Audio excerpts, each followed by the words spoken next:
Behind a Mask, or A Woman's Power, by Louisa May Alcott. Chapter 4. A Discovery.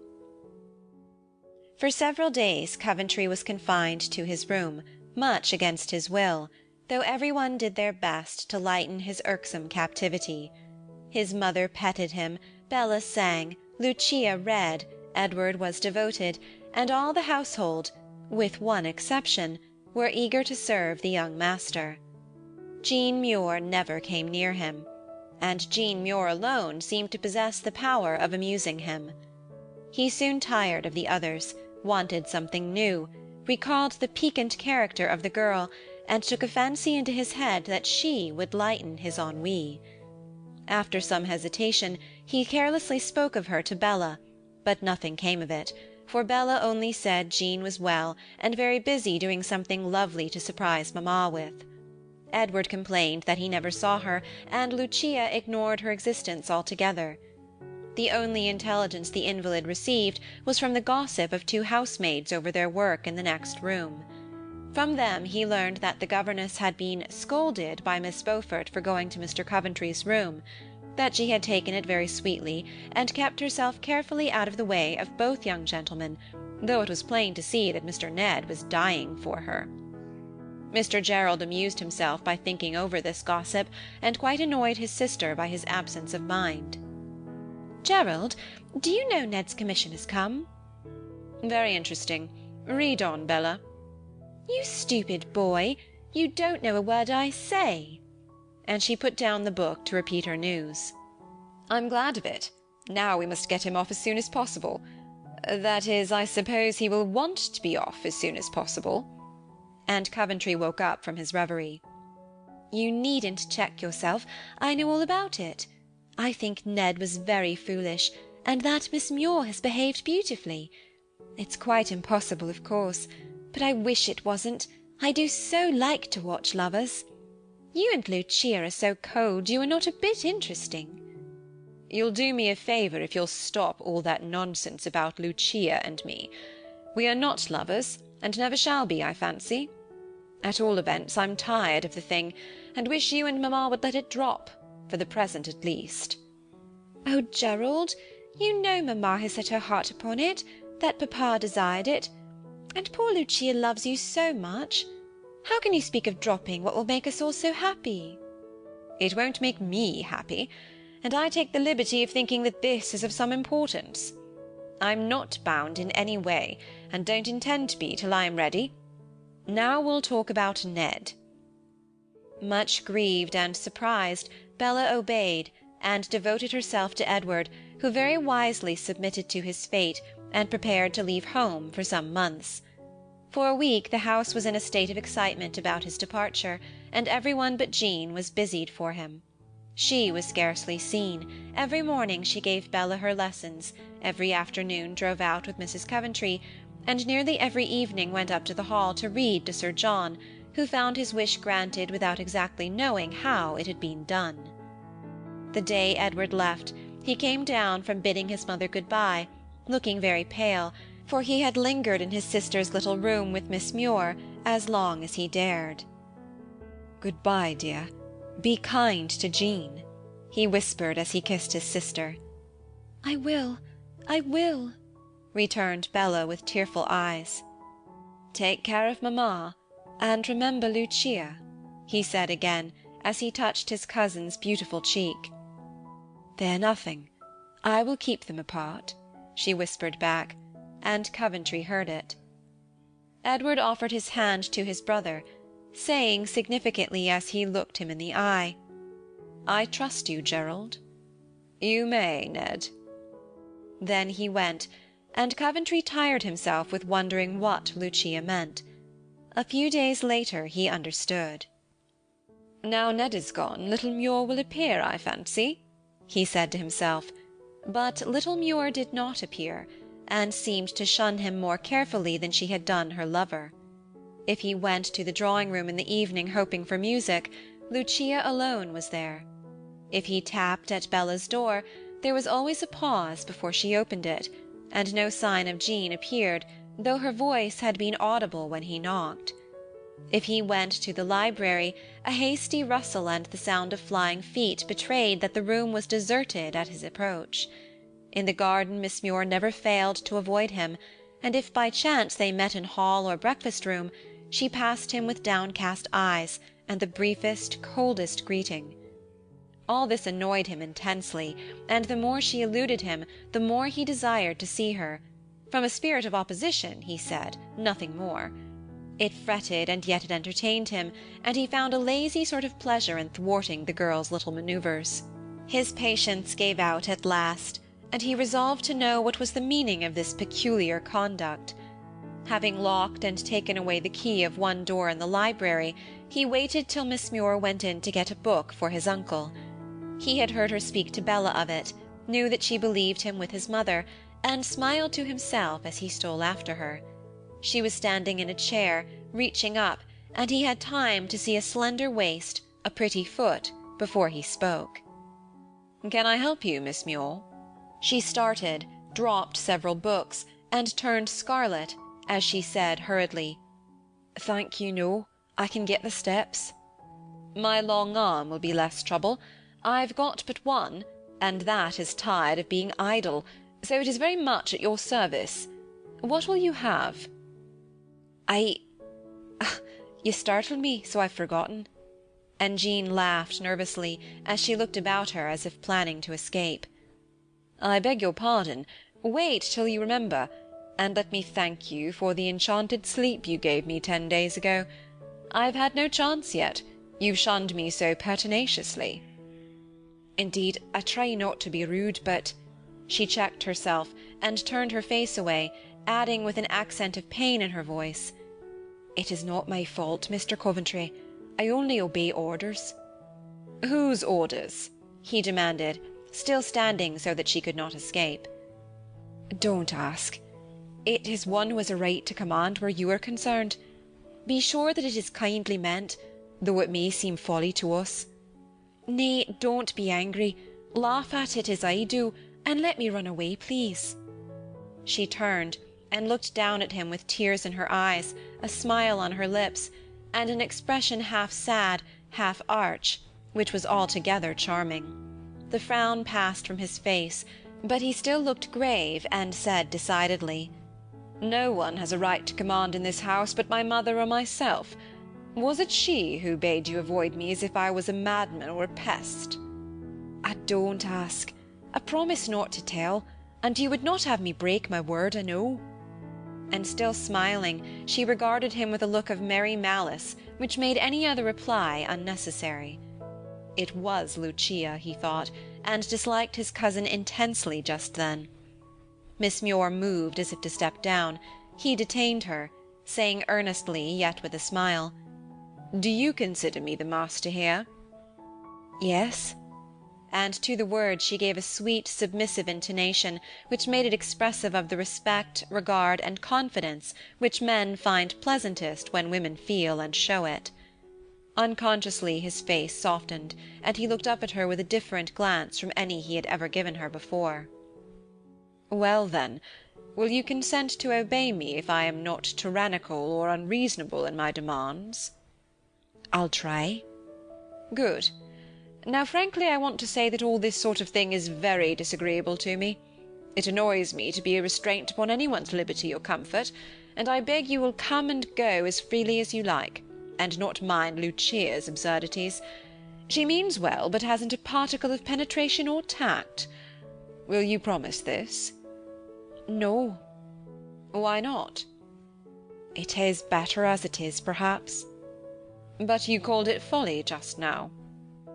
"Yes, it seems so. And yet—" She paused, looking both confused and distressed. Coventry lost patience, and said hastily, "You women are such enigmas, I never expect to understand you. Well, I've done my best to make you comfortable, but if you prefer to lead this sort of life, I beg you will do so." "I don't prefer it. It is hateful to me. I like to be myself, to have my liberty, and the confidence of those about me. But I cannot think it kind to disturb the peace of anyone, and so I try to obey.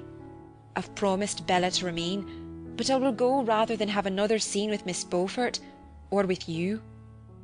Miss Muir had burst out impetuously, and stood there with a sudden fire in her eyes, sudden warmth and spirit in her face and voice that amazed Coventry. She was angry, hurt, and haughty, and the change only made her more attractive, for not a trace of her former meek self remained. Coventry was electrified, and still more surprised when she added imperiously, with a gesture as if to put him aside, "Hand me that book and move away. I wish to go." He obeyed, even offered his hand, but she refused it, stepped down lightly, and went to the door. There she turned, and with the same indignant voice, the same kindling eyes and glowing cheeks, she said rapidly, "I know I have no right to speak in this way. I restrain myself as long as I can, but when I can bear no more, my true self breaks loose, and I defy everything. I am tired of being a cold, calm machine. It is impossible with an ardent nature like mine, and I shall try no longer. I cannot help it if people love me. I don't want their love. I only ask to be left in peace. And why I'm so tormented I cannot see.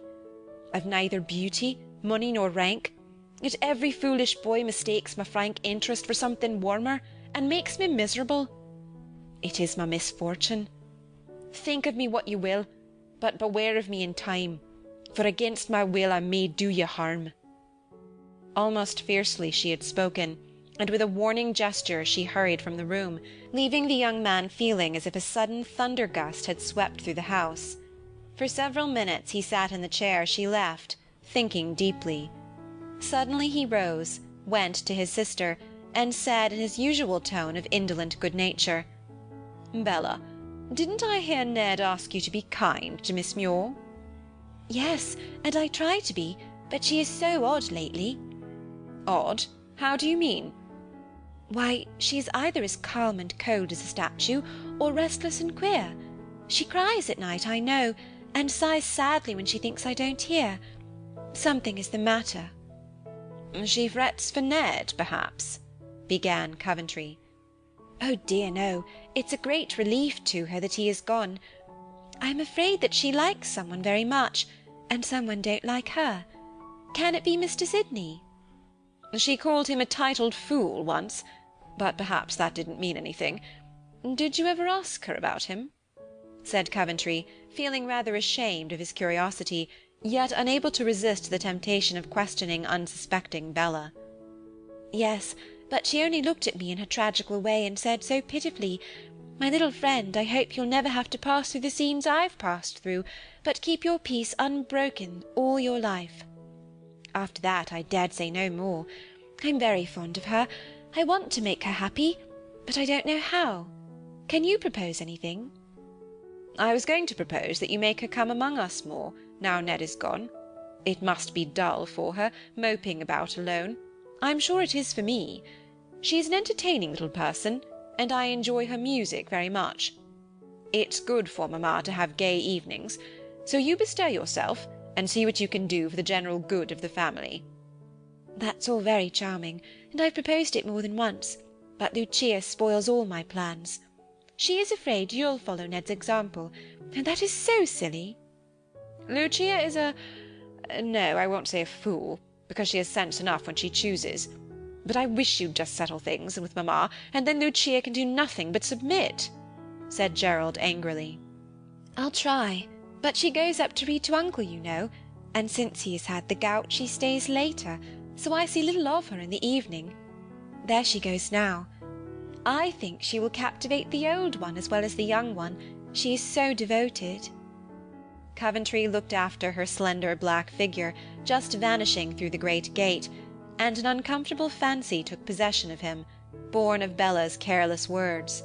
He sauntered away, and after eluding his cousin, who seemed looking for him, he turned toward the hall, saying to himself, "I will see what is going on up here. Such things have happened. Uncle is the simplest soul alive, and if the girl is ambitious, she can do what she will with him." Here a servant came running after him and gave him a letter, which he thrust into his pocket without examining it. When he reached the hall, he went quietly to his uncle's study. The door was ajar, and looking in, he saw a scene of tranquil comfort, very pleasant to watch. Sir John leaned in his easy-chair with one foot on a cushion. He was dressed with his usual care, and in spite of the gout, looked like a handsome, well-preserved old gentleman. He was smiling as he listened, and his eyes rested complacently on Jean Muir, who sat near him reading in her musical voice, while the sunshine glittered on her hair and the soft rose of her cheek.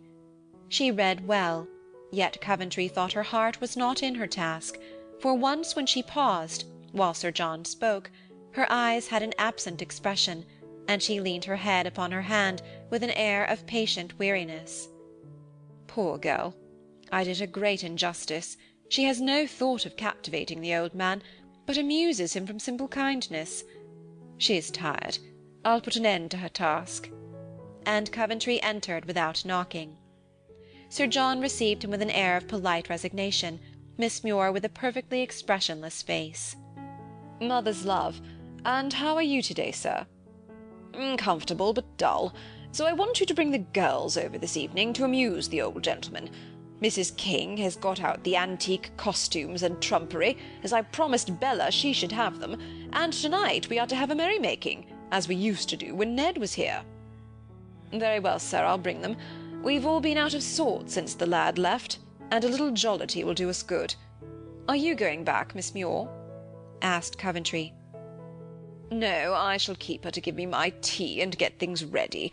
Don't read any more, my dear, but go and amuse yourself with the pictures, or whatever you like, said Sir John, and like a dutiful daughter she obeyed, as if glad to get away.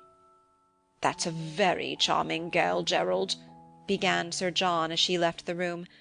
I'm much interested in her, both on her own account and on her mother's. Her mother's? What do you know of her mother? Asked Coventry, much surprised. Her mother was Lady Grace Howard, who ran away with a poor Scotch minister 20 years ago.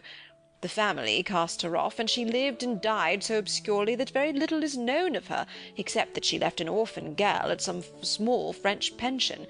This is the girl, and a fine girl, too. I'm surprised that you did not know this. So am I, but it is like her not to tell. She is a strange, proud creature. Lady Howard's daughter! Upon my word, that is a discovery. And Coventry felt his interest in his sister's governess much increased by this fact, for, like all well-born Englishmen, he valued rank and gentle blood even more than he cared to own. She has had a hard life of it, this poor little girl, but she has a brave spirit, and will make her way anywhere, said Sir John admiringly. Did Ned know this? Asked Gerald suddenly. No, she only told me yesterday. I was looking in the peerage and chanced to speak of the Howards. She forgot herself and called Lady Grace her mother. Then I got the whole story, for the lonely little thing was glad to make a confidant of someone. That accounts for her rejection of Sidney and Ned. She knows she is their equal and will not snatch at the rank which is hers by right. No, she's not mercenary or ambitious. What do you say? Asked Sir John, for Coventry had spoken more to himself than to his uncle. I wonder if Lady Sidney was aware of this, was all Gerald's answer. No, Jean said she did not wish to be pitied, and so told nothing to the mother. I think the son knew, but that was a delicate point, and I asked no questions. I shall write to him as soon as I discover his address. We have been so intimate I can venture to make a few inquiries about Miss Muir, and prove the truth of her story. Do you mean to say that you doubt it? Demanded Sir John angrily. I beg your pardon, uncle, but I must confess I have an instinctive distrust of that young person. It is unjust, I dare say, yet I cannot banish it. Don't annoy me by expressing it, if you please. I have some penetration and experience, and I respect and pity Miss Muir heartily. This dislike of yours may be the cause of her late melancholy, hey, Gerald? And John looked suspiciously at his nephew. Anxious to avert the rising storm, Coventry said hastily as he turned away, I've neither time nor inclination to discuss the matter now, sir, but will be careful not to offend again. I'll take your message to Bella. So good-bye for an hour, uncle. And Coventry went his way through the park, thinking within himself, The dear old gentleman is getting fascinated like poor Ned. How the deuce does the girl do it? Lady Howard's daughter, yet never told us. I don't understand that. End of Chapter 4. Chapter 5. How the Girl Did It.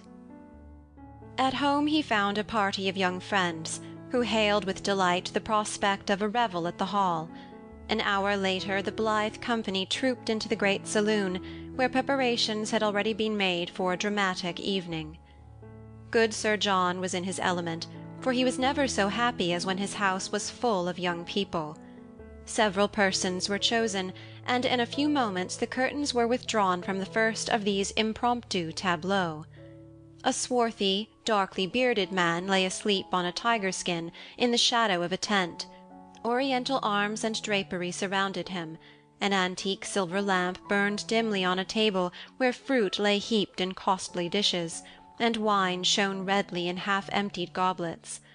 Bending over the sleeper was a woman robed with barbaric splendor.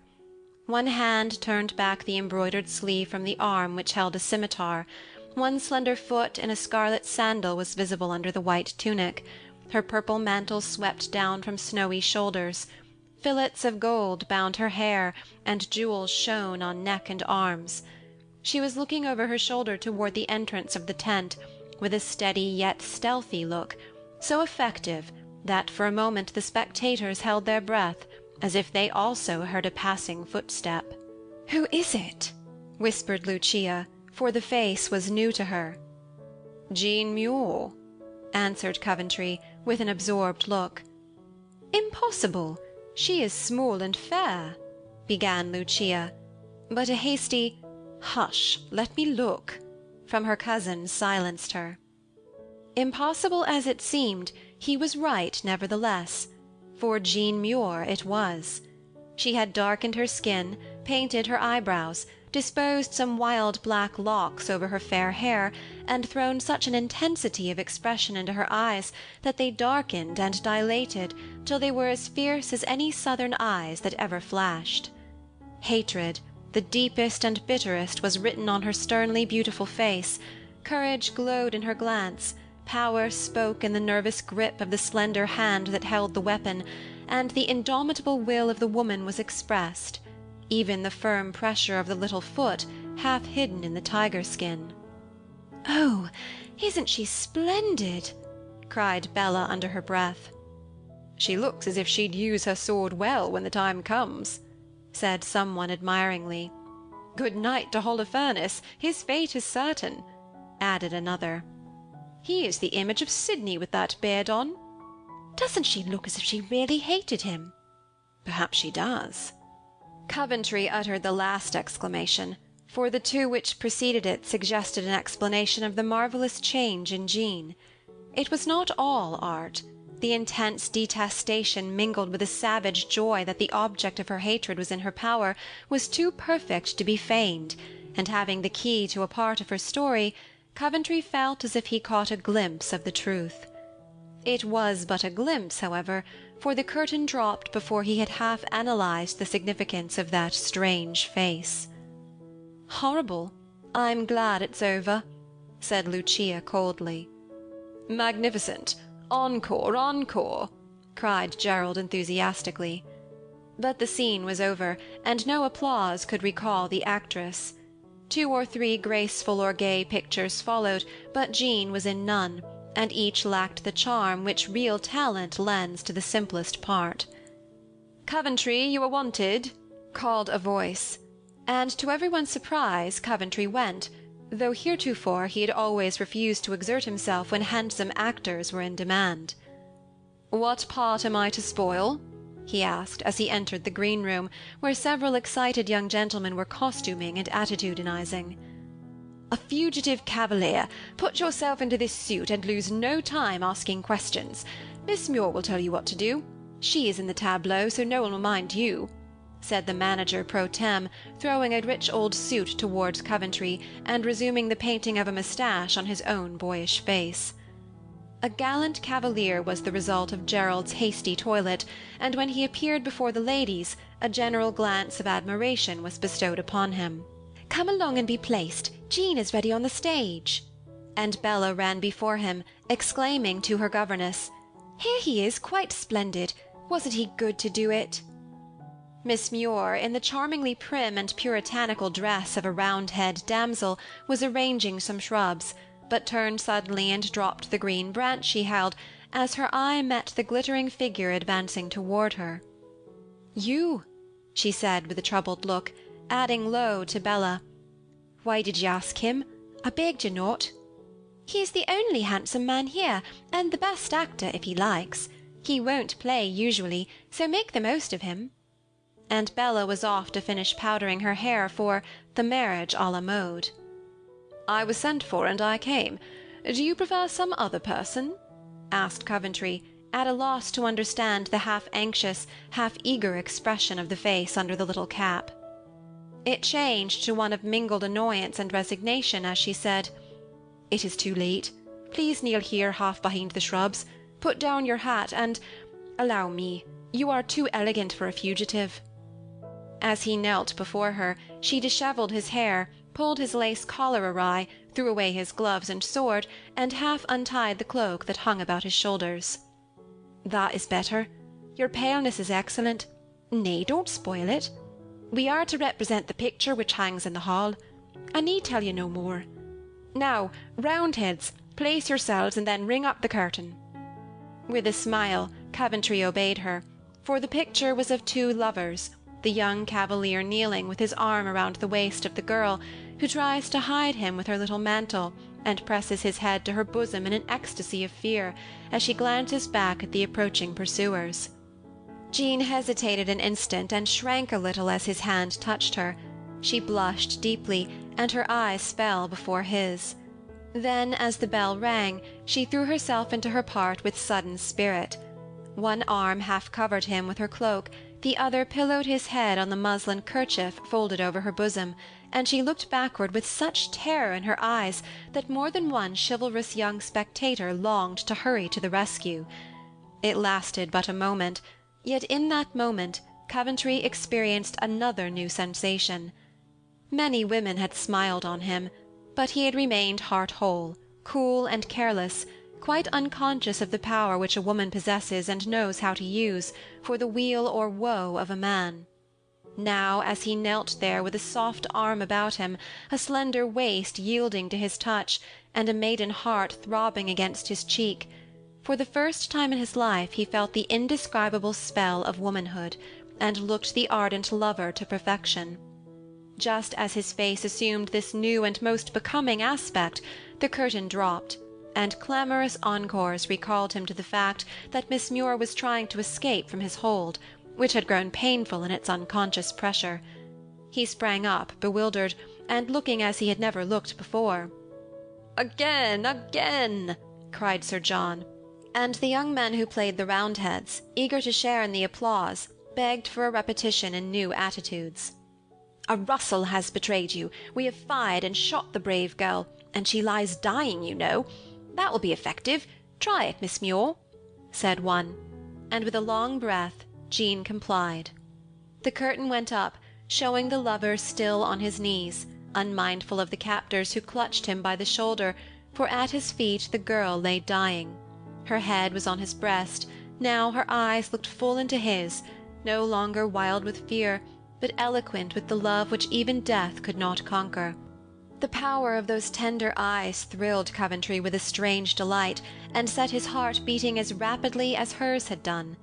She felt his hands tremble, saw the colour flash into his cheek, knew that she had touched him at last, and when she rose, it was with a sense of triumph which she found it hard to conceal. Others thought it fine acting, Coventry tried to believe so, but Lucia set her teeth, and as the curtain fell on that second picture, she left her place to hurry behind the scenes, bent on putting an end to such dangerous play. Several actors were complimenting the mimic lovers. Jean took it merrily, but Coventry, in spite of himself, betrayed that he was excited by something deeper than mere gratified vanity. As Lucia appeared, his manner changed to its usual indifference, but he could not quite quench the unwonted fire of his eyes, or keep all trace of emotion out of his face, and she saw this with a sharp pang. "I have come to offer my help. You must be tired, Miss Muir. Can I relieve you?" asked Lucia hastily. "Yes, thank you. I shall be very glad to leave the rest to you, and enjoy them from the front." So with a sweet smile Jean tripped away, and to Lucia's dismay, Coventry followed. "I want you, Gerald, please stay," she cried. "I've done my part. No more tragedy for tonight." And he was gone before she could entreat or command. There was no help for it. She must stay and do her duty, or expose her jealousy to the quick eyes about her. For a time she bore it, but the sight of her cousin leaning over the chair she had left and chatting with the governess, who now filled it, grew unbearable, and she dispatched a little girl with a message to Miss Muir. "Please, Miss Beaufort wants you for Queen Bess, as you are the only lady with red hair. Will you come?" whispered the child, quite unconscious of any hidden sting in her words. "Yes, dear, willingly, though I'm not stately enough for Her Majesty, nor handsome enough," said Jean, rising with an untroubled face, though she resented the feminine insult. "Do you want an Essex? I'm all dressed for it," said Coventry, following to the door with a wistful look. "No, Miss Beaufort said you were not to come. She doesn't want you both together," said the child decidedly. Jean gave him a significant look, shrugged her shoulders, and went away smiling her odd smile, while Coventry paced up and down the hall in a curious state of unrest, which made him forgetful of everything till the young people came gaily out to supper. "Come, bonny Prince Charlie, take me down, and play the lover as charmingly as you did an hour ago. I never thought you had so much warmth in you," said Bella, taking his arm and drawing him on against his will. "Don't be foolish, child. Where is Lucia?" Why he checked Jean's name on his lips and substituted another's, he could not tell, but a sudden shyness in speaking of her possessed him, and though he saw her nowhere, he would not ask for her.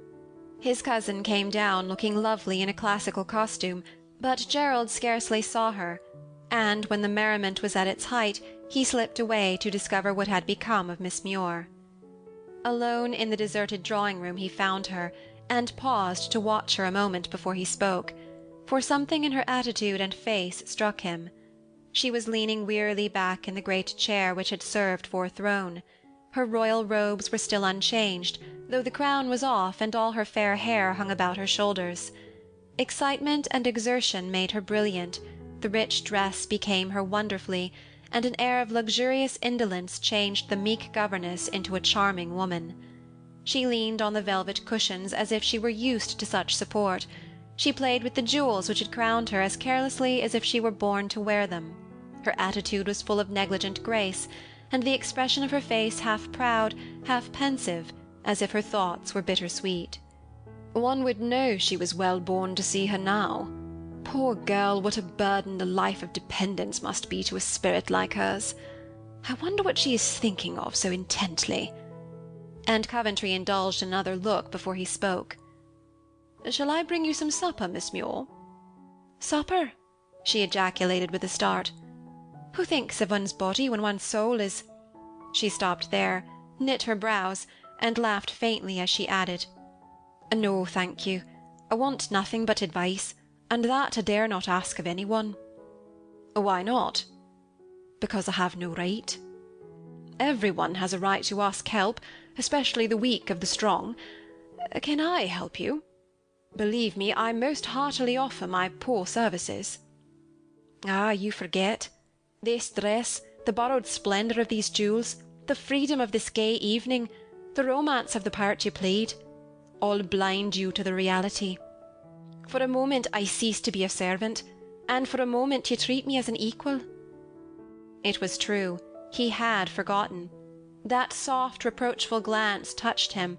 His distrust melted under the new charm, and he answered with real feeling in voice and face, "I treat you as an equal because you are one, and when I offered help, it is not to my sister's governess alone, but to Lady Howard's daughter." "Who told you that?" she demanded, sitting erect. My uncle, do not reproach him.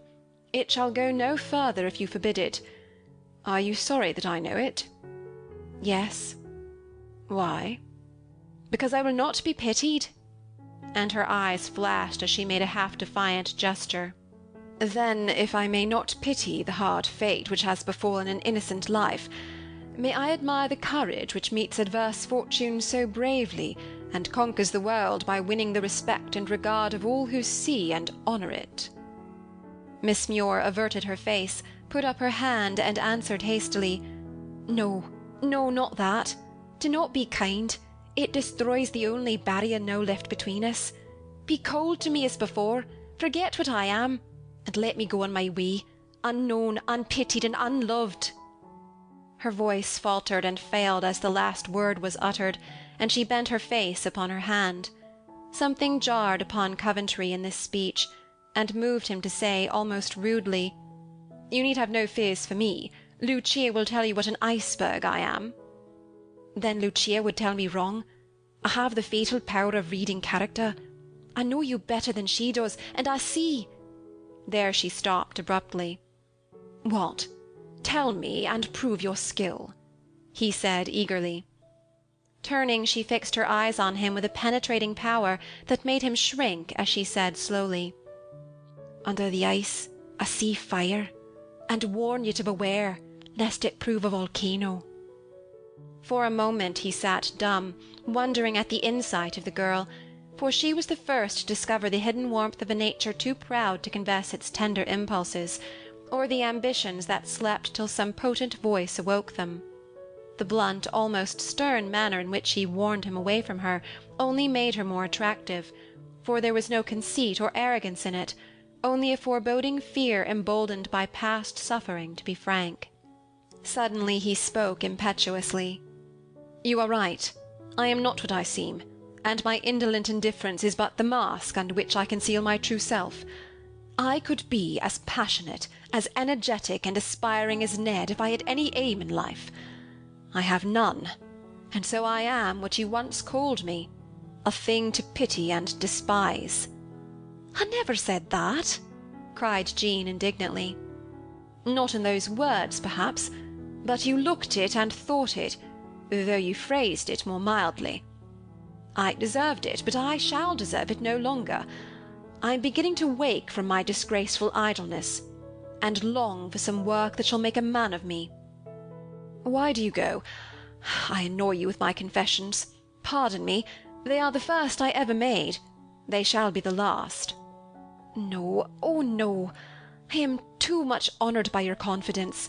But is it wise, is it loyal to tell me your hopes and aims? Has not Miss Beaufort the first right to be your confidante? Coventry drew back, looking intensely annoyed, for the name recalled much that he would gladly have forgotten in the novel excitement of the hour. Lucia's love, Edward's parting words, his own reserve so strangely thrown aside, so difficult to resume. What he would have said was checked by the sight of a half-open letter which fell from Jean's dress as she moved away. Mechanically he took it up to return it, and as he did so, he recognized Sydney's handwriting. Jean snatched it from him, turning pale to the lips as she cried, "Did you read it? What did you see? Tell me on your honour." "On my honour, I saw nothing but this single sentence. By the love I bear you, believe what I say. No more, as I am a gentleman. I know the hand. I guess the purport of the letter, and as a friend of Sydney, I earnestly desire to help you if I can. Is this the matter upon which you want advice?" "Yes." "Then let me give it." "You cannot, without knowing all, and it is so hard to tell." "Let me guess it, and spare you the pain of telling. May I?" And Coventry waited eagerly for her reply, for the spell was still upon him. Holding the letter fast, she beckoned him to follow, and glided before him to a secluded little nook, half boudoir, half conservatory. There she paused, stood an instant as if in doubt, then looked up at him with confiding eyes, and said decidedly, "I will do it, for strange as it may seem, you are the only person to whom I can speak. You know, Sydney, You have discovered that I am an equal. You have offered your help. I accept it. But oh, do not think me unwomanly. Remember how alone I am, how young, and how much I rely upon your sincerity, your sympathy. Speak freely. I am indeed your friend. And Coventry sat down beside her, forgetful of everything but the soft-eyed girl who confided in him so entirely. Speaking rapidly, Jean went on. You know that Sydney loved me, that I refused him and went away. But you do not know that his importunities nearly drove me wild, that he threatened to rob me of my only treasure, my good name, and that in desperation I tried to kill myself. Yes, mad, wicked as it was, I did long to end the life which was at best a burden, and under his persecution had become a torment. You were shocked. Yet what I say is the living truth. Lady Sydney will confirm it. The nurses at the hospital will confess that it was not a fever which brought me there. And here, though the external wound is healed, my heart still aches and burns with shame and indignation, which only a proud woman can feel. She paused and sat with kindling eyes, glowing cheeks, and both hands pressed to her heaving bosom, as if the old insult roused her spirit anew. Coventry said not a word, for surprise, anger, incredulity, and admiration mingled so confusedly in his mind that he forgot to speak, and Jean went on. That wild act of mine convinced him of my indomitable dislike. He went away, and I believed that this stormy love of his would be cured by absence. It is not, and I live in daily fear of fresh entreaties, renewed persecution. His mother promised not to betray where I had gone, but he found me out, and wrote to me. The letter I asked you to take to Lady Sydney was a reply to his, imploring him to leave me in peace. You failed to deliver it, and I was glad, for I thought silence might quench hope. All in vain. This is a more passionate appeal than ever, and he vows he will never desist from his endeavours till I give another man the right to protect me. I can do this. I am sorely tempted to do it, but I rebel against the cruelty. I love my freedom. I have no wish to marry at this man's bidding. What can I do? How can I free myself? Be my friend and help me.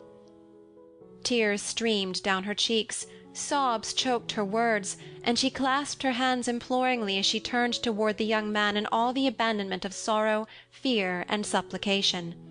Coventry found it hard to meet those eloquent eyes and answer calmly, for he had no experience in such scenes, and knew not how to play his part. It is this absurd dress and that romantic nonsense which makes me feel so unlike myself, he thought, quite unconscious of the dangerous power which the dusky room, the midsummer warmth and fragrance, the memory of the romantic nonsense, and most of all the presence of a beautiful, afflicted woman had over him. His usual self-possession deserted him, and he could only echo the words which had made the strongest impression upon him. You can do this. You are tempted to do it. Is Ned the man who can protect you? No, was the soft reply. Who then? Do not ask me. A good and honourable man, one who loves me well, and would devote his life to me, one whom it once would have been happiness to marry, but now— There her voice ended in a sigh, and all her fair hair fell down about her face, hiding it in a shining veil. Why not now? This is a sure and speedy way of ending your distress. Is it impossible? In spite of himself, Gerald leaned nearer, took one of the little hands in his, and pressed it as he spoke, urgently, compassionately, nay, almost tenderly. From behind the veil came a heavy sigh, and the brief answer, "It is impossible." Why, Jean? She flung back her hair with a sudden gesture, drew away her hand, and answered almost fiercely, "Because I do not love him. Why do you torment me with such questions? I tell you I am in a sore strait and cannot see my way. Shall I deceive the good man, and secure peace at the price of liberty and truth? Or shall I defy Sydney, and lead a life of dread? If he menaced my life, I should not fear, but he menaces that which is dearer than my life, my good name. A look, a word can tarnish it. A scornful smile, a significant shrug can do me more harm than any blow. For I am a woman, friendless, poor, and at the mercy of his tongue. Ah, better to have died, and so have been saved the bitter pain that has come now." She sprang up, clasped her hands over her head, and paced despairingly through the little room, not weeping, but wearing an expression more tragical than tears. Still feeling as if he had suddenly stepped into a romance, yet finding a keen pleasure in the part assigned him, Coventry threw himself into it with spirit, and heartily did his best to console the poor girl who needed help so much. Going to her, he said as impetuously as Ned ever did, "Miss Muir, nay, I will say Jean, if that will comfort you. Listen, and rest assured that no harm shall touch you if I can ward it off. You are needlessly alarmed. Indignant you may well be, but upon my life I think you wrong Sydney. He is violent, I know, but he is too honourable a man to injure you by a light word, an unjust act. He did but threaten, hoping to soften you. Let me see him or write to him. He is my friend, he will listen to me, of that I am sure." "Be sure of nothing. When a man like Sydney loves and is thwarted in his love, nothing can control his headstrong will. Promise me you will not see him or write to him. Much as I fear and despise him, I will submit rather than any harm should befall you or your brother. You promise me, Mr. Coventry?" He hesitated. She clung to his arm with unfeigned solicitude in her eager, pleading face, and he could not resist it. "I promise, but in return you must promise to let me give what help I can, and, Jean, never say again that you were friendless." "You are so kind. God bless you for it. But I dare not accept your friendship. She will not permit it, and I have no right to mar her peace." "Who will not permit it?" he demanded hotly. "Miss Beaufort." "Hang Miss Beaufort!" exclaimed Coventry, with such energy that Jean broke into a musical laugh, despite her trouble. He joined in it, and for an instant they stood looking at one another as if the last barrier were down, and they were friends indeed. Jean paused suddenly, with the smile on her lips, the tears still on her cheek, and made a warning gesture. He listened. The sound of feet mingled with calls and laughter proved that they were missed and sought. "That laugh betrayed us. Stay and meet them. I cannot." And Jean darted out upon the lawn. Coventry followed, for the thought of confronting so many eyes, so many questions, daunted him, and he fled like a coward. The sound of Jean's flying footsteps guided him, and he overtook her just as she paused behind a rose thicket to take breath. "Faint-hearted knight, you should have stayed and covered my retreat. Hark, they are coming. Hide, hide!" she panted, half in fear, half in merriment, as the gay pursuers rapidly drew nearer. "Kneel down. The moon is coming out, and the glitter of your embroidery will betray you," whispered Jean as they cowered behind the roses.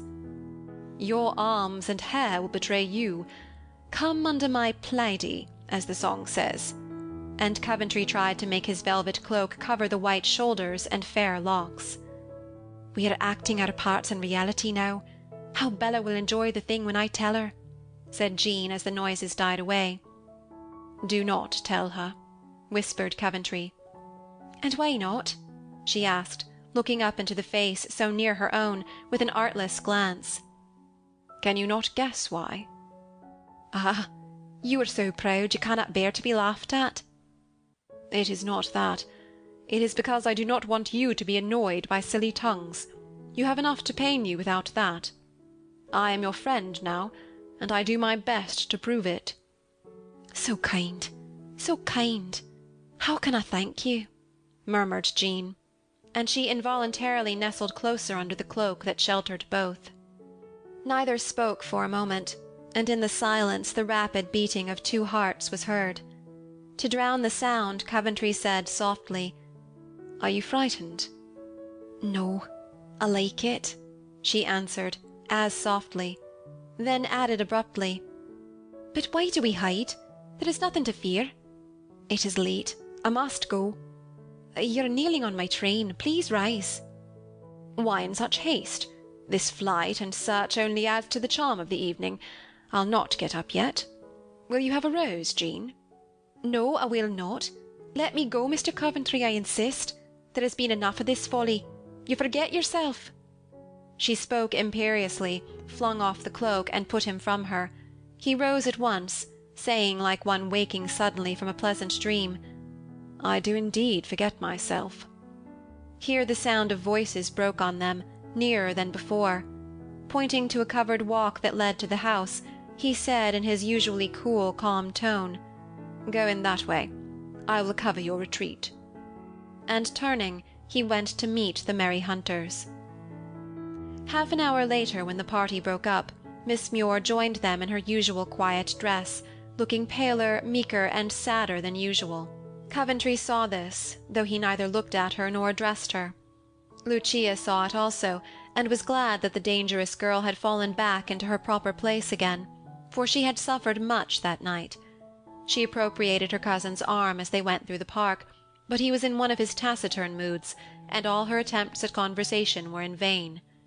Miss Muir walked alone, singing softly to herself as she followed in the dusk. Was Gerald so silent because he listened to that fitful song?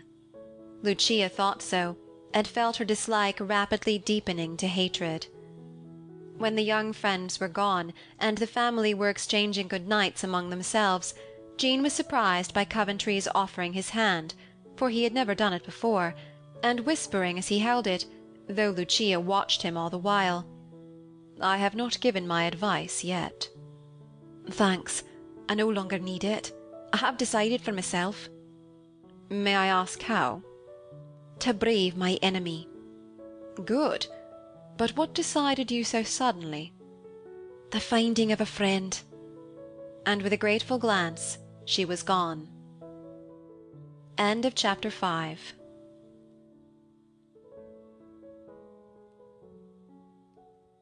Chapter 6. On the Watch. "If you please, Mr. Coventry, did you get the letter last night?" were the first words that greeted the young master as he left his room the next morning. "What letter, Dean? I don't remember any," he answered, pausing, for something in the maid's manner struck him as peculiar. "It came just as you left for the hall, sir. Benson ran after you with it, as it was marked haste. Didn't you get it, sir?" said the woman anxiously. "Yes, but upon my life I forgot all about it till this minute. It's in my other coat, I suppose, if I've not lost it. That absurd masquerading put everything else out of my head." And speaking more to himself than to the maid, Coventry turned back to look for the missing letter. Dean remained where she was, apparently busy about the arrangement of the curtains at the hall window, but furtively watching meanwhile with a most unwonted air of curiosity. "Not there, I thought so," she muttered, as Coventry impatiently thrust his hand into one pocket after another. But as she spoke, an expression of amazement appeared in her face, for suddenly the letter was discovered. "I'd have sworn it wasn't there. I don't understand it, but she's a deep one, or I'm much deceived." And Dean shook her head like one perplexed, but not convinced. Coventry uttered an exclamation of satisfaction on glancing at the address, and standing where he was, tore open the letter. "Dear C., I'm off to Baden. Come and join me, then you'll be out of harm's way, for if you fall in love with J.M., and you can't escape if you stay where she is, you will incur the trifling inconvenience of having your brains blown out by yours truly, F.R. Sidney." "The man is mad!" ejaculated Coventry, staring at the letter while an angry flush rose to his face. "What the deuce does he mean by writing to me in that style? Join him, not I. And as for the threat, I laugh at it. Poor Jean! This headstrong fool seems bent on tormenting her. Well, Dean, what are you waiting for?" he demanded, as if suddenly conscious of her presence. "Nothing, sir. I only stopped to see if you found the letter. Beg pardon, sir." And she was moving on when Coventry asked with a suspicious look, "What made you think it was lost?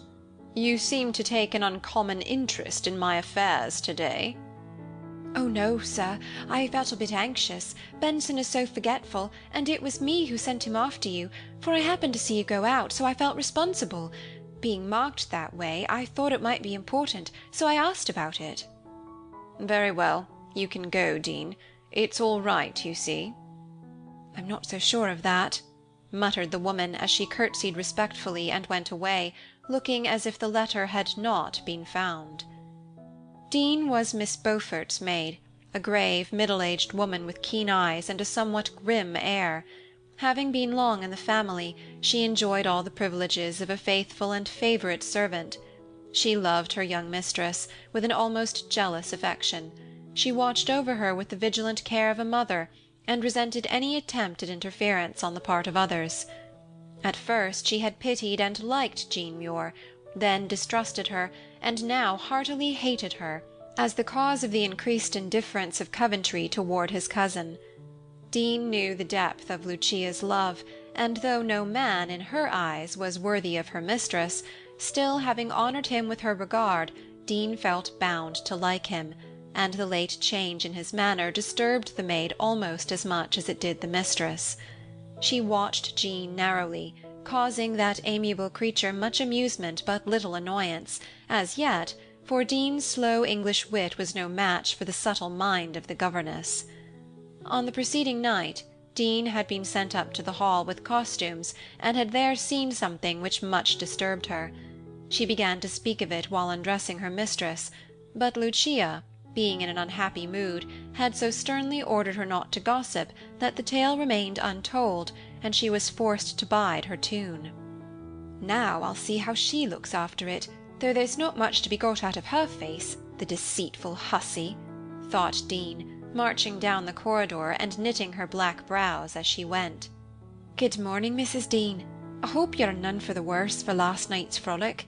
You had the work and we the play," said a blithe young voice behind her, and turning sharply she confronted Miss Muir. Fresh and smiling, the governess nodded with an air of cordiality which would have been irresistible with anyone but Dean. "I'm quite well, thank you, miss," she returned coldly, as her keen eye fastened on the girl as if to watch the effect of her words. "I had a good rest when the young ladies and gentlemen were at supper, for while the maids cleared up, I sat in the little ante-room." "Yes, I saw you, and feared you'd take cold. Very glad you didn't. How is Miss Beaufort? She seemed rather poorly last night," was the tranquil reply, as Jean settled the little frills about her delicate wrists. The cool question was a return shot for Dean's hint that she had been where she could oversee the interview between Coventry and Miss Muir. "She is a bit tired, as any lady would be after such an evening. People who are used to play acting wouldn't mind it, perhaps, but Miss Beaufort don't enjoy romps as much as some do." The emphasis upon certain words made Dean's speech as impertinent as she desired. But Jean only laughed, and as Coventry's step was heard behind them, she ran downstairs, saying blandly, but with a wicked look, "I won't stop to thank you now, lest Mr. Coventry should bid me good morning, and so increase Miss Beaufort's indisposition." Dean's eyes flashed as she looked after the girl with a wrathful face, and went her way, saying grimly, "I'll bide my time, but I'll get the better of her yet." Fancying himself quite removed from last night's absurdity, yet curious to see how Jean would meet him, Coventry lounged into the breakfast-room with his usual air of listless indifference. A languid nod and murmur was all the reply he vouchsafed to the greetings of cousin, sister, and governess, as he sat down and took up his paper. "Have you had a letter from Ned?" asked Bella, looking at the note which her brother still held. "No," was the brief answer. "Who then? You look as if you had received bad news." There was no reply, and peeping over his arm, Bella caught sight of the seal, and exclaimed in a disappointed tone, "Oh, it is the Sydney crest. I don't care about the note now. Men's letters to each other are not interesting." Miss Muir had been quietly feeding one of Edward's dogs, but at the name she looked up and met Coventry's eyes, colouring so distressfully that he pitied her. Why he should take the trouble to cover her confusion he did not stop to ask himself, but seeing the curl of Lucia's lip, he suddenly addressed her with an air of displeasure. "Do you know that Dean is getting impertinent? She presumes too much on her age and your indulgence, and forgets her place." "What has she done?" asked Lucia coldly. "She troubles herself about my affairs, and takes it upon herself to keep Benson in order." Here Coventry told about the letter, and the woman's evident curiosity. "Poor Dean, she gets no thanks for reminding you of what you had forgotten. Next time she will leave your letters to their fate, and perhaps it will be as well, if they have such a bad effect upon your temper, Gerald." Lucia spoke calmly, but there was an angry colour in her cheek as she rose and left the room. Coventry looked much annoyed, for on Jean's face he detected a faint smile, half pitiful, half satirical, which disturbed him more than his cousin's insinuation. Bella broke the awkward silence by saying with a sigh, "Poor Ned! I do so long to hear from him again. I thought a letter had come for some of us. Dean said she saw one bearing his writing on the hall table yesterday." "She seems to have a mania for inspecting letters. I won't allow it. Who was the letter for, Bella?" said Coventry, putting down his paper. "She wouldn't or couldn't tell, but looked very cross, and told me to ask you." "Very odd. I've had none," began Coventry. "But I had one several days ago. Will you please read it, and my reply?" And as she spoke, Jean laid 2 letters before him. "Certainly not. It would be dishonourable to read what Ned intended for no eyes but your own. You were too scrupulous in one way, and not enough so in another, Miss Muir." And Coventry offered both the letters with an air of grave decision, which could not conceal the interest and surprise he felt. "You are right. Mr. Edward's note should be kept sacred, for in it the poor boy has laid bare his heart to me. But mine I beg you will read, that you may see how well I try to keep my word to you. Oblige me in this, Mr. Coventry. I have a right to ask it of you." So urgently she spoke, so wistfully she looked, that he could not refuse, and going to the window, read the letter. It was evidently an answer to a passionate appeal from the young lover, and was written with consummate skill. As he read, Gerald could not help thinking, if this girl writes in this way to a man whom she does not love, with what a world of power and passion would she write to one whom she did love? And this thought kept returning to him as his eye went over line after line of wise argument, gentle reproof, good counsel, and friendly regard. Here and there a word, a phrase, betrayed what she had already confessed, and Coventry forgot to return the letter, as he stood wondering who was the man whom Jean loved. The sound of Bella's voice recalled him, for she was saying, half kindly, half petulantly, "Don't look so sad, Jean. Ned will outlive it, I dare say. You remember you said once men never died of love, though women might. In his one note to me, he spoke so beautifully of you, and begged me to be kind to you for his sake, that I tried to be with all my heart, though if it was anyone but you, I really think I should hate them for making my dear boy so unhappy." "You are too kind, Bella, and I often think I'll go away to relieve you of my presence, but unwise and dangerous as it is to say, I haven't the courage to go. I've been so happy here." And as she spoke, Jean's head dropped lower over the dog as it nestled to her affectionately. Before Bella could utter half the loving words that sprang to her lips, Coventry came to them with all languor gone from face and mien, and laying Jean's letter before her, he said, with an undertone of deep feeling in his usually emotionless voice, "A right womanly and eloquent letter, but I fear it will only increase the fire it was meant to quench. I pity my brother more than ever now." "Shall I send it?" asked Jean, looking straight up at him, like one who had entire reliance on his judgment. "Yes, I have not the heart to rob him of such a sweet sermon upon self-sacrifice. Shall I post it for you?" "Thank you. In a moment." And with a grateful look, Jean dropped her eyes. Producing her little purse, she selected a penny, folded it in a bit of paper, and then offered both letter and coin to Coventry, with such a pretty air of business that he could not control a laugh. "So you won't be indebted to me for a penny? What a proud woman you are, Miss Muir." "I am. It's a family failing." And she gave him a significant glance, which recalled to him the memory of who she was.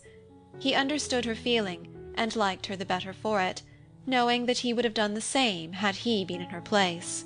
It was a little thing, but if done for effect, It answered admirably, for it showed a quick insight into his character on her part, and betrayed to him the existence of a pride in which he sympathized heartily. He stood by Jean a moment, watching her as she burnt Edward's letter in the blaze of the spirit lamp under the urn. "Why do you do that?" he asked involuntarily. "Because it is my duty to forget," was all her answer. "Can you always forget when it becomes a duty?" "I wish I could. I wish I could." She spoke passionately, as if the words broke from her against her will, and rising hastily she went into the garden, as if afraid to stay. Poor dear Jean is very unhappy about something, but I can't discover what it is. Last night I found her crying over a rose, and now she runs away looking as if her heart was broken. I'm glad I've got no lessons." "What kind of a rose?" asked Coventry from behind his paper as Bella paused. "A lovely white one. It must have come from the hall. We have none like it. I wonder if Jean was ever going to be married and lost her lover and felt sad because the flower reminded her of bridal roses." Coventry made no reply, but felt himself change countenance as he recalled the little scene behind the rose hedge, where he gave Jean the flower which she had refused, yet taken. Presently, to Bella's surprise, he flung down the paper, tore Sydney's note to atoms, and rang for his horse with an energy which amazed her. "Why, Gerald, what has come over you? One would think Ned's restless spirit had suddenly taken possession of you. What are you going to do?" "I'm going to work," was the unexpected answer, as Coventry turned toward her with an expression so rarely seen on his fine face. "What has waked you up all at once?" asked Bella, looking more and more amazed. "You did," he said, drawing her toward him. "I?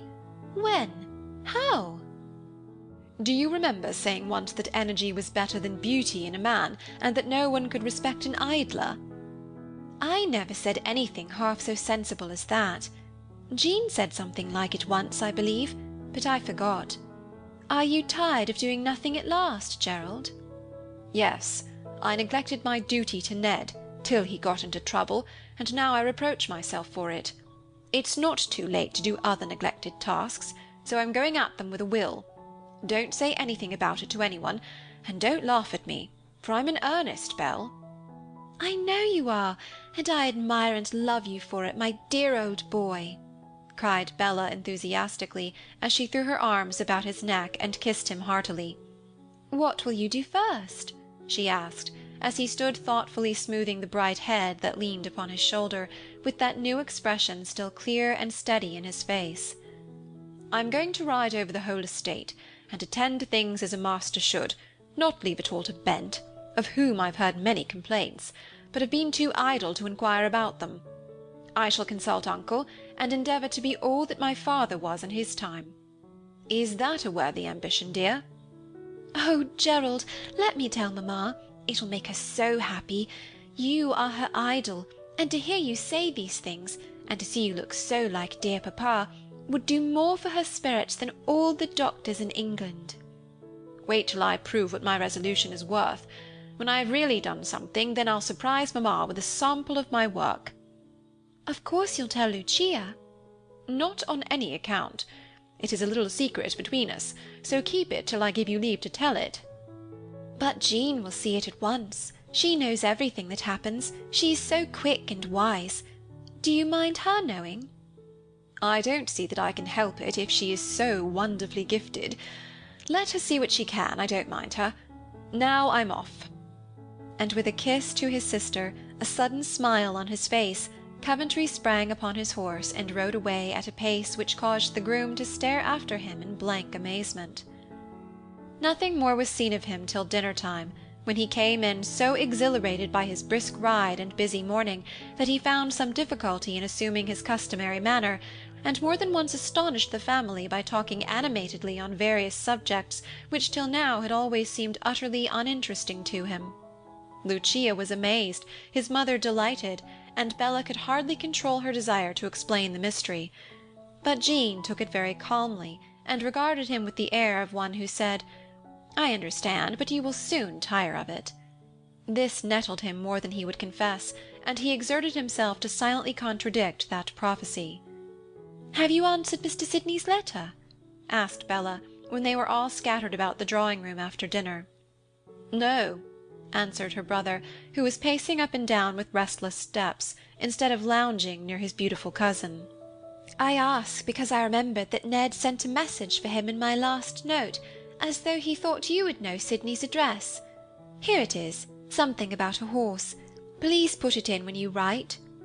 And Bella laid the note on the writing-table near by. "I'll send it at once and have done with it," muttered Coventry, and seating himself he dashed off a few lines, sealed and sent the letter, and then resumed his march, eyeing the three young ladies with three different expressions as he passed and repassed. Lucia sat apart, feigning to be intent upon a book, and her handsome face looked almost stern in its haughty composure, for though her heart ached, she was too proud to own it. Bella now lay on the sofa half asleep, a rosy little creature, as unconsciously pretty as a child. Miss Muir sat in the recess of a deep window, in a low lounging chair, working at an embroidery frame with a graceful industry pleasant to see. Of late she had worn colours, for Bella had been generous in gifts, and the pale blue muslin which flowed in soft waves about her was very becoming to her fair skin and golden hair. The close braids were gone, and loose curls dropped here and there from the heavy coil wound around her well-shaped head. The tip of one dainty foot was visible, and a petulant little gesture which now and then shook back the falling sleeve gave glimpses of a round white arm. Ned's great hound lay near by, the sunshine flickered on her through the leaves, and as she sat smiling to herself, while the dexterous hands shaped leaf and flower, she made a charming picture of all that is most womanly and winning, a picture which few men's eyes would not have liked to rest upon. Another chair stood near her, and as Coventry went up and down, a strong desire to take it possessed him.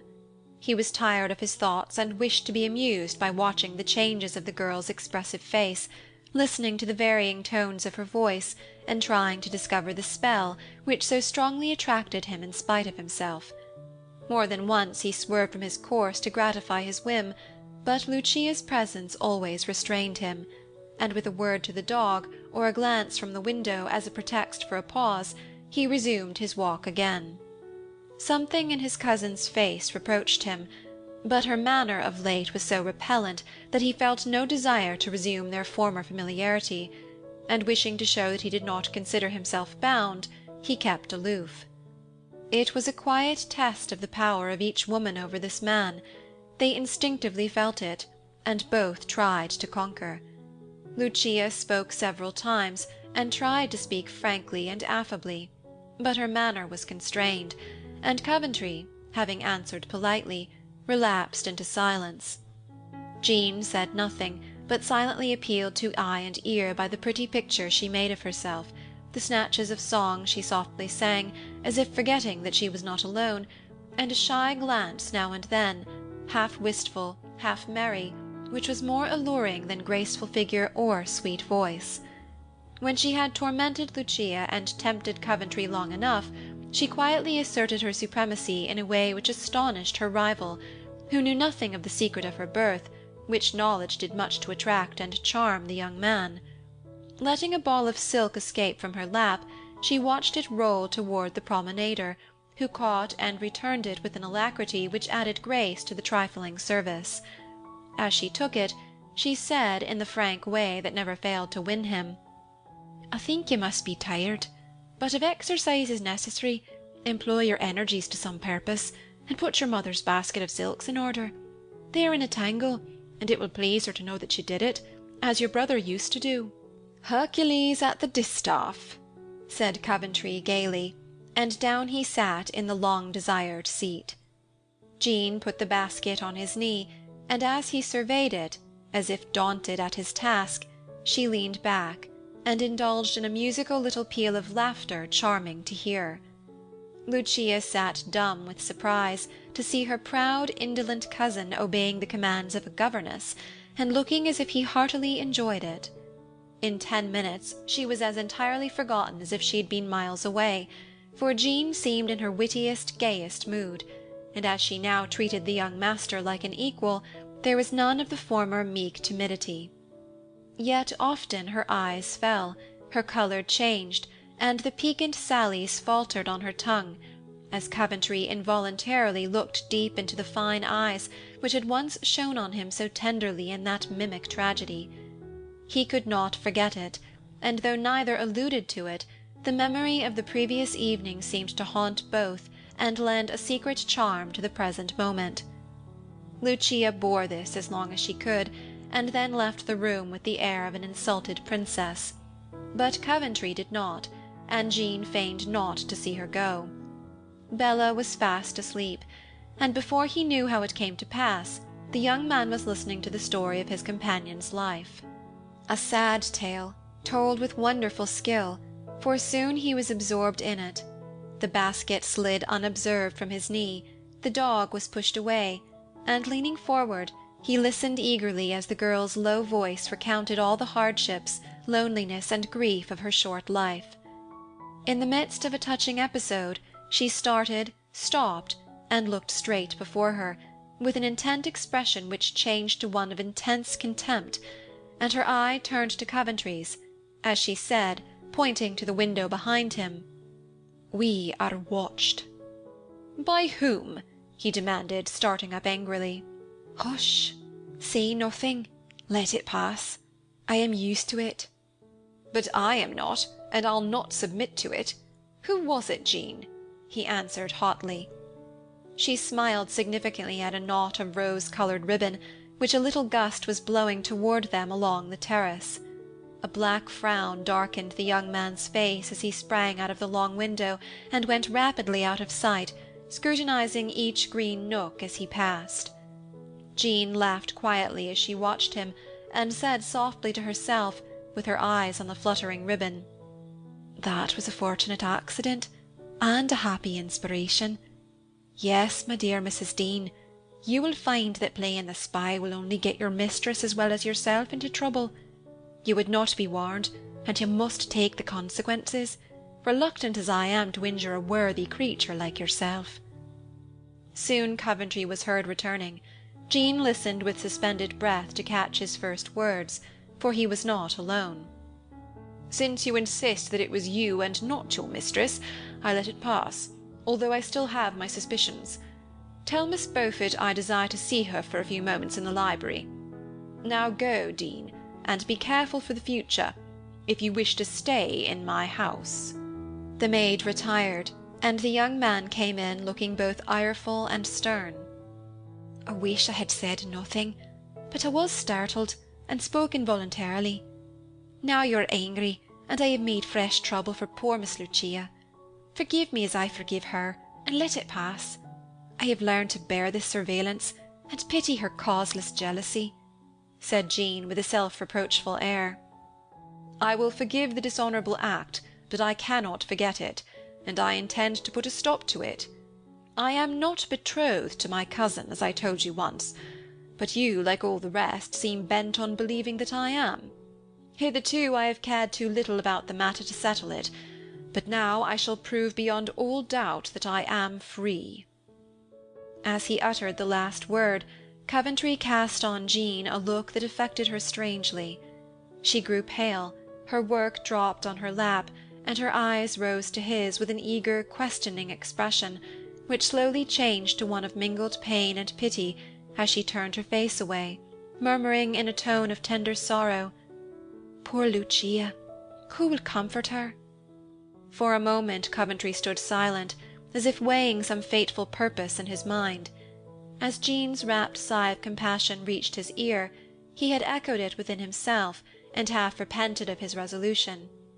Then his eye rested on the girl before him, looking so lonely in her sweet sympathy for another that his heart yearned toward her. Sudden fire shot into his eye, sudden warmth replaced the cold sternness of his face, and his steady voice faltered suddenly as he said, very low, yet very earnestly, "Jean, I have tried to love her, but I cannot. Ought I to deceive her, and make myself miserable to please my family?" "She is beautiful and good, and loves you tenderly. Is there no hope for her?" asked Jean, still pale but very quiet, though she held one hand against her heart, as if to still or hide its rapid beating. "None," answered Coventry. "But can you not learn to love her? Your will is strong, and most men would not find it a hard task." "I cannot, for something stronger than my own will controls me." "What is that?" And Jean's dark eyes were fixed upon him, full of innocent wonder. His fell, and he said hastily, "I dare not tell you yet." "Pardon, I should not have asked. Do not consult me in this matter. I am not the person to advise you. I can only say that it seems to me as if any man with an empty heart would be glad to have so beautiful a woman as your cousin." "My heart is not empty," began Coventry, drawing a step nearer, and speaking in a passionate voice. "Jean, I must speak. Hear me. I cannot love my cousin because I love you." "Stop!" And Jean sprang up with a commanding gesture. "I will not hear you while any promise binds you to another. Remember your mother's wishes, Lucia's hopes, Edward's last words, your own pride, my humble lot. You forget yourself, Mr. Coventry. Think well before you speak, weigh the cost of this act, and recollect who I am before you insult me by any transient passion, any false vows." "I have thought, I do weigh the cost, and I swear that I desire to woo you as humbly, honestly, as I would any lady in the land. You speak of my pride. Do I stoop in loving my equal in rank? You speak of your lowly lot, but poverty is no disgrace, and the courage with which you bear it makes it beautiful. I should have broken with Lucia before I spoke, but I could not control myself. My mother loves you, and will be happy in my happiness. Edward must forgive me, for I have tried to do my best. But love is irresistible. Tell me, Jean, is there any hope for me?" He had seized her hand and was speaking impetuously, with ardent face and tender tone, but no answer came, for as Jean turned her eloquent countenance toward him, full of maiden shame and timid love, Dean's prim figure appeared at the door, and her harsh voice broke the momentary silence, saying sternly, "Miss Beaufort is waiting for you, sir."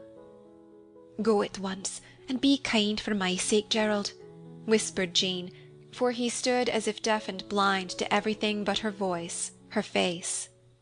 As she drew his head down to whisper, her cheek touched his, and regardless of Dean, he kissed it, passionately, whispering back, "My little Jean, for your sake I can be anything." "Miss Beaufort is waiting. Shall I say you will come, sir?" demanded Dean, pale and grim with indignation. "Yes, yes, I'll come. Wait for me in the garden, Jean." And Coventry hurried away, in no mood for the interview, but anxious to have it over. As the door closed behind him, Dean walked up to Miss Muir, trembling with anger, and laying a heavy hand on her arm, said below her breath, "I've been expecting this, you artful creature. I saw your game, and did my best to spoil it, but you were too quick for me. You think you've got him. There you are mistaken, for as sure as my name is Hester Dean, I'll prevent it, or Sir John shall.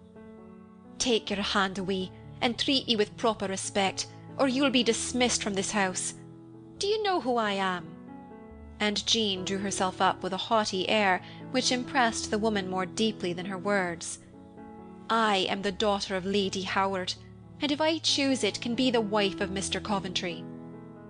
Dean drew back amazed, yet not convinced. Being a well-trained servant as well as a prudent woman, she feared to overstep the bounds of respect, to go too far, and get her mistress as well as herself into trouble. So though she still doubted Jean, and hated her more than ever, she controlled herself. Dropping a curtsy, she assumed her usual air of deference, and said meekly, "I beg pardon, miss. If I'd known, I should have conducted myself differently, of course. But ordinary governesses make so much mischief in a house, one can't help mistrusting them. I don't wish to meddle or be over-bold, but being fond of my dear young lady, I naturally take her part, and must say that Mr. Coventry has not acted like a gentleman. Think what you please, Dean, but I advise you to say as little as possible if you wish to remain. I have not accepted Mr. Coventry yet, and if he chooses to set aside the engagement his family made for him, I think he has a right to do so. Miss Beaufort would hardly care to marry him against his will, because he pities her for her unhappy love." And with a tranquil smile, Miss Muir walked away. End of chapter 6.